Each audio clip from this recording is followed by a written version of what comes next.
যায় আনিস ভাই, নানা কারণে মানে বাংলাদেশে একটা ভূমিকম্প হইলেও প্রথম প্রশ্নটা আসে ইলেকশন ঠিকমতো হবে কিনা। বাংলাদেশে বেগম খালেদা জিয়া যদি অসুস্থ হন তৈলেও প্রথম প্রশ্নটা আসে ইলেকশন ঠিকমতো হবে কিনা। তারেক সাহেব দেশে না আসলেও প্রথম প্রশ্নটা আসে ইলেকশন ঠিকমতো হবে কিনা। একটা আর্মিতে 3টা অফিসার বদলি হইলেও এই প্রশ্ন আসে ইলেকশন ঠিকমতো হবে কিনা। বিডিআর এর মামলার রায় হইলেও প্রশ্নটা আসে ইলেকশন ঠিকমতো হবে কিনা। আমি পার্সোনালি ইলেকশন ঠিকমতো হবে এর বাইরে কিছুই দেখি না। আপনি কি দেখেন? আপনাকেও আমি নির্বাচন নিয়ে সংশয় জানাতে দেখি, এটার কারণটা কি আসলে, মানে কেন নির্বাচনে আপনি সংশয়? আনিস ভাই, আপনি বলতে শুরু করার আগে আমি একটু আমাদের একজন দর্শক, উনি তার নাম লিখেছেন দান্তে 3311, তিনি বলেছেন ভাই সাংবাদিকদের আমাদের সমালোচনা করতে পারবো না কেন? সারা পৃথিবীতেই সাংবাদিকদের সমালোচনা করা যায়, এখন আপনাদের সমালোচনা সাধারণ মানুষ করতে পারবে না? ইউনুসকে সমালোচনা করেন আপনারা, কিন্তু আপনাদের করা যাবে না। অবশ্যই সাংবাদিকদের সমালোচনা করা যাবে, আমরাও সারাদিন সাংবাদিকদের সমালোচনা করি, কিন্তু সাংবাদিকদের সমালোচনার পাশাপাশি গালিও দেওয়া যাবে কিনা বা কাউকেই গালাগালি করা যাবে কিনা সেটাও আপনি একটু ভাইবা দেখবেন। ভাই আপনার নাম যেহেতু দান্তে, যাই হোক, আমি একটু আনিস ভাই আপনার কাছে আসি যে আনিস ভাই, আপনার এত সংশয় এবং আপনার সহ সারা বাংলাদেশের মানুষের এত সংশয় কেন ইলেকশনটা নিয়ে? ইলেকশন নিয়ে আসলে হইতেছে কি? ধন্যবাদ খালেদ। তার আগে আমি জাস্ট একটু ছোট করে ফুয়াদ যে বিষয়টা বললো যে গণজাগরণ মঞ্চ ছিল একটা মব, এই যে মব, বর্তমান মবের সাথে যে গণজাগরণকে মিশিয়ে ফেলা, আমি জাস্ট তথ্যগত বা চিন্তাগত একটা পার্থক্য যে আছে সেটা একটুখানি বলি। সেটা হচ্ছে যে গণজাগরণ কখনো মব ভায়োলেন্স ছিল না, বা শাপলা চত্বর যেটা ছিল সেটা মব ছিল না, এগুলো ছিল প্রেসার গ্রুপ। তারা তাদের নির্দিষ্ট একটা দাবি নিয়ে সরকারের বিরুদ্ধে দাবি পেশ করেছে। গণজাগরণ কি জন্য দাবি পেশ করেছিল? কাদের মোল্লার যে ফাঁসির আদেশ দেওয়া হয়নি, সেটা যাবজ্জীবন দেওয়া হয়েছিল, এবং সেখানে সরকারের আপিল করার সুযোগ ছিল না, যাতে আপিল করার সুযোগ দেওয়া হয় এবং তাকে আপিল করার সুযোগ দেওয়া হয়, এবং তাদের ডিমান্ড ছিল যে সেই আপিলে যাতে তার ফাঁসির রায় কার্যকরার কোনো ব্যবস্থা হয়, সেটাই ছিল। গণজাগরণ যদি মব হতো তাহলে আপনি জাস্ট একটু খেয়াল করে দেখেন, তার 100 গজ দূরে ছিল গোলাম আজমের আস্তানা বলবো না, আমি বলবো যে গোলাম আজমের অবস্থান। গোলাম আজম পুরো সময়টাই পিজি হাসপাতালে ছিল। আপনি তখন ঢাকায় শহরেই ছিলেন, আপনার কি মনে হয়েছে এর থেকে বড় জমায়েত বাংলাদেশে কোথাও ছিল? এর থেকে বড় শক্তি কোথাও ছিল? কারণ বাংলাদেশের সমস্ত রাজনৈতিক নির্দেশনা, সমস্ত রাজনৈতিক দলগুলো এক্সেপ্ট 2-1টা রাজনৈতিক দল, বিএনপি সহ, এবং বিএনপি পার্সোনালি তারা না নিলেও তাদের অনেক সমর্থক এটা সমর্থন করেছে। তো সেই অবস্থায় তারা যদি উদ্যোগ নিত যে গোলাম আজমকে আমরা এখান থেকে এনে ফাঁসি দিয়ে দেব, সেটাকে অসম্ভব কিছু ছিল, কারণ এত বড় শক্তি ছিল। তো গণজাগরণ যদি মব হতো তাহলে সেটা করতো। এই যে আমি আরেকটা উদাহরণ দিই, কয়েকদিন আগে যে আবির ভাই, এই ছেলেপেলেরা যে আওয়ামী লীগকে নিষিদ্ধ করলো এবং শাহবাগে এসে যে দাবি জানালো, সেটা কি মব ছিল? না, মোটেই সেটা মব ছিল না, সেটাও ছিল প্রেসার গ্রুপ। তারা সরকারের উপর তাদের দাবিটা পেশ করেছে, তারা সেই অনুযায়ী সরকার বাধ্য হয়েছে। আনিস ভাই, আমার কাছে মনে হয় যদি আমরা সংজ্ঞার দিক দিয়ে আমরা এই বিতর্কটা চালু রাখি, তাইলে আসলে মব, প্রেসার গ্রুপ এগুলি নিয়ে আমরা একদিন আলাদা করে নিশ্চয়ই আমরা কথা বলতে পারবো। না, আমি এখানে শেষ করে দিয়েছি যে মব এবং প্রেসার গ্রুপের পার্থক্যটা বোঝার জন্য আমার মনে হয় যে অনেকে আপনার ডেফিনিশনের সাথে একমত নাও হতে পারেন আনিস ভাই, মানে আপনি হতে পারে না, আমি আমারটা যেটা মনে করি সেটা বলছি। জি জি। এখন যেটা হচ্ছে যে এই ইলেকশন নিয়ে কেন সবার সন্দেহ, আপনি যথার্থই বলেছেন যে উদাহরণগুলো হয়েছেন, যা কিছু হোক সবার সন্দেহ হচ্ছে ইলেকশন হবে কিনা। আজকে একটা রাজনৈতিক দল এই ম্যানিফেস্টো ঘোষণা করার, ম্যানিফেস্টো না, এটা কি বলবো, এই যে শিডিউল ঘোষণা করার ক্ষেত্রে আপত্তি জানিয়েছে। এখন তাতেও মানুষ সন্দেহ করছে যে ডক্টর ইউনূস কি তাহলে নির্বাচন পিছিয়ে দিয়ে আবার 5 বছর থাকার প্ল্যান করছে কিনা। এই ধরনের আশঙ্কার 2টা কারণ আছে। প্রথমত হচ্ছে এটা একটা ইনক্লুসিভ ইলেকশন হচ্ছে না। ইনক্লুসিভ ইলেকশনের কথা যখনই আমি বলি তখন মনে করে যে অনেকের গা জ্বালাপালা করে। ভাই, বাস্তবতাটা হচ্ছে যে ইনক্লুসিভ ইলেকশন হচ্ছে না।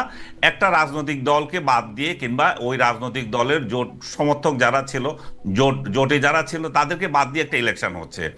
এখন যেহেতু ওদেরকে বাদ দিয়ে একটা ইলেকশন হচ্ছে, সাধারণ মানুষের মধ্যে একটা ভাবনা আছে যে এই ইলেকশন কতদিন টিকবে, ইলেকশন হতে পারে কিনা, আমেরিকা এখানে হস্তক্ষেপ করবে, ভারত এখানে হস্তক্ষেপ করবে, দোহাতে এটা মিটিং হচ্ছে, এই জাতীয় একটা জল্পনা কল্পনা মানুষের মধ্যে থাকে। সেই একটা এই জায়গায় কি একটা ছোট প্রশ্ন করতে পারি?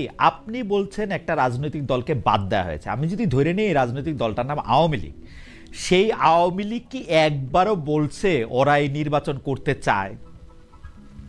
আওয়ামী লীগ কি এইটা কোর্টে, আওয়ামী লীগ কি কোর্টে এটা ট্রাই করছে? আমি বলছি যে কোর্টে এটা ট্রাই করছে কি? চায় নাকি? তারা বিভিন্ন সময় বলেছে, না, তারা বলছে যে এই সরকার পরিবর্তন করে তারা তত্ত্বাবধায়ক সরকার আমলে নির্বাচন চায়। ইউনূস সরকারের অধীনে নির্বাচন করতে তারা চায় না। চায় না, কিন্তু কথা হচ্ছে যে আমরা কেন সুযোগ দিচ্ছি না? আমাদের কথা হচ্ছে শেখ হাসিনার আমলে যে সমস্ত নির্বাচনগুলো হয়েছিল সেগুলো কলঙ্কিত ছিল কেন? তারা নিজেরা নির্বাচন করেছে, রাতের ভোট করেছে, তারা মানুষ স্যাটিসফাইড হয়নি তাদের ভোটে। কিন্তু বর্তমান সময়ে যে নির্বাচনটা হতে যাচ্ছে, যেটা আমরা আবার ইতিহাসে সাক্ষী হতে যাচ্ছি, সেই নির্বাচনটা হতে যাচ্ছে কিছু রাজনৈতিক দলকে কমপ্লিটলি মাইনাস করে। সেই মাইনাস তারা নিজের ইচ্ছা হচ্ছে না, তাদেরকে আমরা নিষিদ্ধ করে রাখছি। শেখ হাসিনার সাথে পার্থক্য এই জায়গায়, শেখ হাসিনা আপনাকে নিষিদ্ধ করে নাই যে ইলেকশন করতে পারবেন না, কিন্তু এই আমলটা হচ্ছে যে না, শেখ হাসিনার দল 14 দল জাতীয় পার্টি এরা নির্বাচন করতে পারবে না, কিংবা 14 দল বা জাতীয় পার্টি যে করতে পারবে সেটাও বড় গলায় বলছে না, এবং আবার তাদেরকে হুমকি দেওয়া হচ্ছে তারা যদি নির্বাচনে আসে তাহলে খারাপ হবে।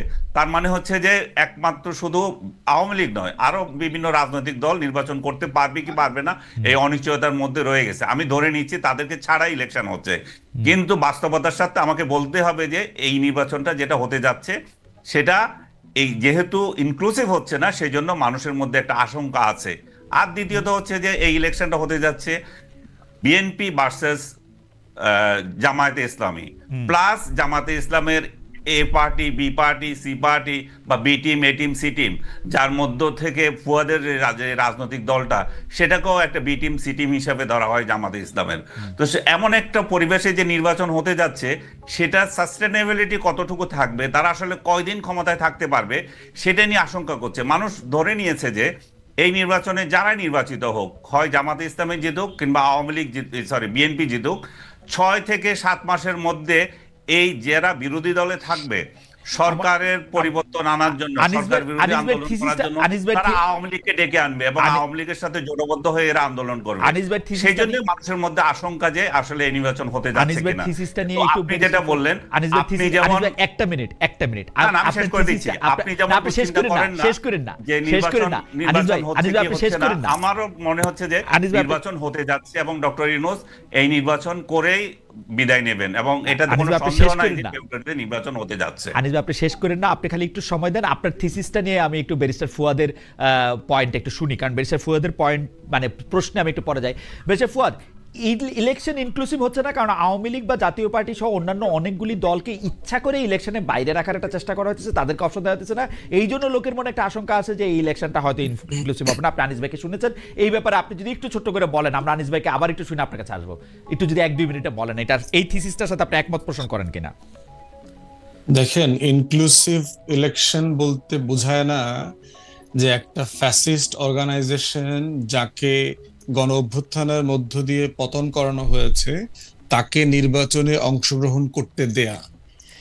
মানে 73 সালের নির্বাচনে কেন মুসলিম লীগ অংশগ্রহণ করে নাই, মানে এইটা তো একটা ভ্যালিড কোশ্চেন হইতে পারে না। তখন যাদের বিরুদ্ধে যুদ্ধ হইল, যাদের বিরুদ্ধে গণ অভ্যুত্থান হয়েছে, তাকে অংশগ্রহণ করতে দেয়াটার মধ্য দিয়ে কোনো ইনক্লুশন থাকে না। দ্বিতীয়ত দেখেন যে আপনার পিলখানা গণহত্যা কমিশনের রিপোর্ট আসছে গত কদিন আগে, সেখানে পরিষ্কার করে বলা হয়েছে যে আওয়ামী লীগ দল আকারে দিল্লির সাথে কলিউশন করে এই পিলখানায় গণহত্যাটা ঘটাইছে। বর্তমানে আওয়ামী লীগের দল আকারে আইসিটিতে বিচার চলছে। আপনি মানবাধিকার কমিশনের জাতিসংঘের যদি রিপোর্ট দেখেন, সেখানে তাদের 6 সপ্তাহের আমলনামার কথা আসছে। বাংলাদেশের স্বাধীনতা, সার্বভৌমত্ব, জাতীয় স্বার্থ, মর্যাদা ক্ষুণ্ণ করবার জন্য হেন কোনো কাজ নাই যা এই দলটা করে নাই। রাজনৈতিক দলের যদি ডেফিনেশনে দেখেন যে 1991-এ কেন হোয়াইট পার্টিকে ইলেকশন করতে দেয়া হয় নাই, এটা কিন্তু তখন তর্ক ছিল না।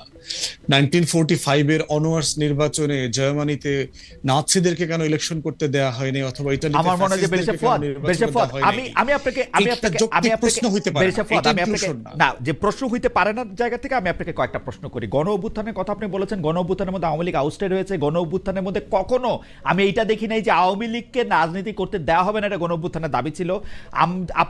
আপনি বলেছেন যে দল আকারে দিল্লির সাথে মিলে বিডিআর হত্যাকাণ্ড করা করা হয়েছে সেটা বিচারাধীন বিষয়, সেটার ব্যাপারে এখনো কোনো রায় আসে নাই। দল কোনো অন্যায় করতে পারে কিনা সেটা সারা জীবনের প্রশ্ন। আপনি বলেছেন যে 6 সপ্তাহের আওয়ামী লীগের আমলনামা, আমি বলবো যে তখন আওয়ামী লীগের হয়ে যারা সরকার পরিচালনা করেছেন তাদের দায় এটা। দল একটা ব্যক্তি না, দল একটা কোনো জান্তব গোষ্ঠী না। 1945-এ আপনি যে ফেসিস্ট হিটলারের কথা বলেছেন, হিটলার কিন্তু ঘোষণা দিয়ে জাতিগত নিধন কর্ম চালু করেছিলেন সারা ইয়েতে। শেখ হাসিনা এবং সরকার কিন্তু এখনো অস্বীকার করেন যে তারা এটা করেন নাই, ওই সময় তারা এই ঘোষণা দেন নাই যে আমরা এদেরকে মাইরা ফেলবো। হাওয়েভার এই প্রশ্নগুলি কিন্তু উঠতেছে।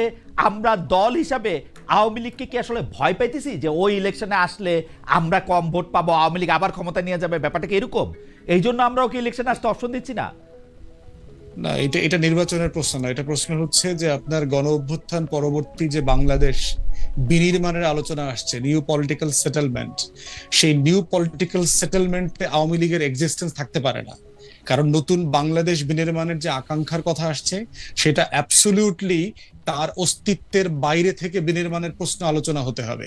কারণ এটা আমাদের সার্বভৌমত্বের কোশ্চেন, যে গত 16-17 বছর যারা মুক্তিযুদ্ধের আকাঙ্ক্ষা থেকে শুরু করে বাংলাদেশের সংবিধান, আমাদের রাজনীতি এবং গণতান্ত্রিক মূল্যবোধের যে ন্যূনতম জায়গাগুলো, তার প্রত্যেকটা জিনিস ধ্বংস করে দিয়েছে। তো যে বাংলাদেশের নির্বাচন ব্যবস্থা ধ্বংস করে দিয়েছে, যে বাংলাদেশের গণতন্ত্র ধ্বংস করে দিয়েছে, যে বাংলাদেশের সাংবিধানিক কাঠামো ধ্বংস করে দিয়েছে, তাকে সেই সংবিধান মোতাবেক তার অধিকারকে স্বীকৃতি দিয়ে ইনক্লুড করবার জায়গাটা কোথায় আসে?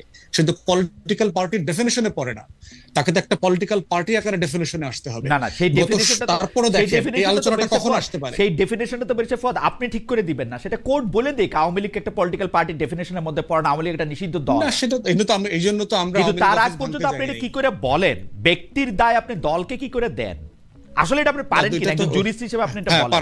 পারি, কারণ হচ্ছে যে এটা পারি এই কারণে যে আপনি যদি এটা একটা বিচ্ছিন্ন কিছু লোক এটা করে থাকে, যেমন ধরেন আপনি আওয়ামী লীগকে চাঁদাবাজের দল আকারে স্বীকৃতি দেবে কিনা, এইটা আপনি দিতে পারবেন না, কারণ আওয়ামী লীগের লোকজন চাঁদাবাজি করছে। কিন্তু পুরো দল কাঠামো আওয়ামী লীগের ধরে ধরে চাঁদাবাজি করছে, এইটার সাফিসিয়েন্ট প্রমাণ দেয়া যাবে না। কিন্তু আপনি গণহত্যার সাথে জড়িত, গত 16 বছরে গুম খুনের সাথে জড়িত, তার এই পুরো কাঠামো, তার দলের নেতৃবৃন্দ রাষ্ট্র কাঠামোকে ব্যবহার করে কিভাবে কাজগুলো করেছে, এইটা গুম কমিশনের রিপোর্টে উঠে আসছে, এটা পিলখানা গণহত্যার কমিশনের রিপোর্টে উঠে আসছে, এটা আইসিটির যে শুনানি হয়েছে শুনানিতে উঠে আসছে, যে পুরো কাঠামো কিভাবে জড়িত এটার সাথে। ইভেন আপনার দেখেন এই যে শুট অন সাইট, আপনি আইসিটি আমার কাছে মনে হয় যে আপনি যেগুলি কথা বললেন সেখানে হচ্ছে দল হিসাবেও দায় দেয়া যায়, সে ব্যাপারে জনাব আনিস আলমগীর আপনি কি আমি শেষ করে দিই। গণভবনে সর্বশেষ যে 14 দলীয় মিটিং হয়েছে, যেই মিটিং এর মধ্য দিয়ে আপনার মিলিটারি ডিপ্লয় করা হলো, কারফিউর মতো করে সিচুয়েশন জারি করা হলো, মোবাইল শাটডাউন করা হলো, shoot on sight policy declare করা হলো, এটা কি? এটা জেনোসাইড না? এটা একটা এক্সটারমিনেশনের মতো করে আপনি আমাকে যদি ডেভিলস অ্যাডভোকেট হওয়ার পারমিশন দেন তাহলে আপনাকে কিন্তু তখন বলতে হবে তখন পোশাকে থাকা লোকজন মারা যাচ্ছিল, কিন্তু পোশাকে থাকা লোকজন যখন মারা যায়, আপনার সরকার, আপনি যখন রাষ্ট্রপ্রধান হবেন, আপনি যখন সরকার প্রধান হবেন, তখন আপনি পোশাককে কিন্তু আপনি প্রোটেক্ট করতে চাইবেন। কিন্তু আপনি আমার এই বক্তব্য অনেক অজনপ্রিয় হইতে পারে, কিন্তু আমার তো কিছু বলার নাই। আপনি যখন পোশাককে, আপনি দেখেন পোশাকধারী কতজন মারা গেছেন। আমি র্যাবের ডিজিকে ইন্টারভিউ করতে গিয়ে জানলাম 47 জনকে উনি কবরস্থ করেছেন, পোশাকধারী পুলিশ, যাদের গ্লাসও কেউ নিতেছিল না, ঠিক না? সেটা তো একটা অন্য সিচুয়েশন। আপনি সেই সিচুয়েশন আর সেই সিচুয়েশনকে আপনি একজন জুরিস্ট হিসেবে আপনি একটা বলেন যে এইটাকে আপনি গণহত্যার আপনি সংজ্ঞা দিতে পারেন, ইটস আপ টু ইউ। কিন্তু ঘটনা হইতেছে যে এর জন্য আপনি দল ইলেকশন করতে পারবা না, এটার মধ্যে যাইতে পারবা না, এটা আপনি আসলে বলতে পারেন? হ্যাঁ পারি তো, কারণ দলটা তো এই পুরো কাঠামো তো এটার সাথে ইনভলভ হয়ে গেছে। 14 দল মিলে তো এই মিটিংটা করেছে। অতএব এটা তো শুধু হাসিনা একা করে নাই, রাষ্ট্র কাঠামোকে ব্যবহার করে। গণভবনের সর্বশেষ মিটিং তো 14 দল আকারে সিদ্ধান্ত নিয়েছে তারা মিলিটারি কারফিউ ডিক্লেয়ার করবে, তারা shoot on sight policy enforce করবে, এবং তারা সেটা তারা এনফোর্স করতে পারে নাই। তো আপনার মনে থাকবে শুট অন সাইট কোনো পলিসি ছিল না, তার সেনা প্রধানই বলছে তারা কাউকে গুলি করবে না। 1400 মানুষ তাহলে কেমনে খুন হইলো? 1400 মানুষের খুনের ব্যাপারটাও কিন্তু মানে আমার খুবই আফসোস যে আমি এই পক্ষ থেকে কথা বলতেছি। 1400 মানুষ খুনের যে কথা বলছে সেটার মধ্যে কিন্তু এটা অগাস্ট 14 তারিখ পর্যন্ত। আপনি দেখেন ওইটাও আমাদের খেয়াল করতে হবে কিন্তু। সুতরাং এত সহজে আপনি 1400 বলে ফেলেন না। কারণ হচ্ছে যে মানুষটা আহত 14 তারিখ পর্যন্ত কিন্তু ঘটনা। হ্যাঁ, এটা আমি ব্যাখ্যা আছে তো ভাই, যে মানুষটা গুলিবিদ্ধ হয়েছে 5 তারিখ পর্যন্ত, কিন্তু হাসপাতালে কাতরায় মারা গেছে 14 তারিখ। না, এটা হাসপাতালের মৃত্যুর কেস না ভাই, আপনি আবার দেখেন, হাসপাতালের মৃত্যুর কেস না, পুরনো আহতর কেস না এটা। হাউএভার, আমি একটু জনাব আনিস আলমগীরের কাছে আসি। জনাব আনিস আলমগীর, আপনার কাছ থেকে যাই হোক, আপনাকে বলার আগে আমি একটু বলে নিই, একজন কামাল হোসেন উনি বলছেন, পার্সোনালি আপনাকে অনেক পছন্দ করি বা ভালোবাসি খালেদ ভাই, কিন্তু আমার মনে হয় আপনার কথা এবং আচরণে মনে হয় উপস্থাপনা আপনি পার্সিয়ালিটি করেন। ওকে, সরি ভাই, আমি একটু হানিস ভাই আপনার কাছে আসি। ব্যারিস্টার ফুয়াদ যেটা বলতেছেন যে আসলে তো শেখ হাসিনা একজন ব্যক্তি মাত্র নন, একটি দলকে প্রতিনিধিত্ব করতেন, এবং আওয়ামী লীগের কোনো লোককে আমরা কিন্তু শেখ হাসিনার এই যে, আমি খালি জুলাই আগস্ট বলবো না, 15 বছর ধরে উনি যে দুঃশাসন চালিয়েছেন, আওয়ামী লীগের কোনো লোক আওয়ামী লীগের থেকে এটি বলেছেন, আওয়ামী লীগের কোনো কাউন্সিলে বলেছেন, অন্য কোনো সময় বলেছেন বা বলার চেষ্টা করেছেন, সেইটা পর্যন্ত তো আমরা দেখি নাই আসলে।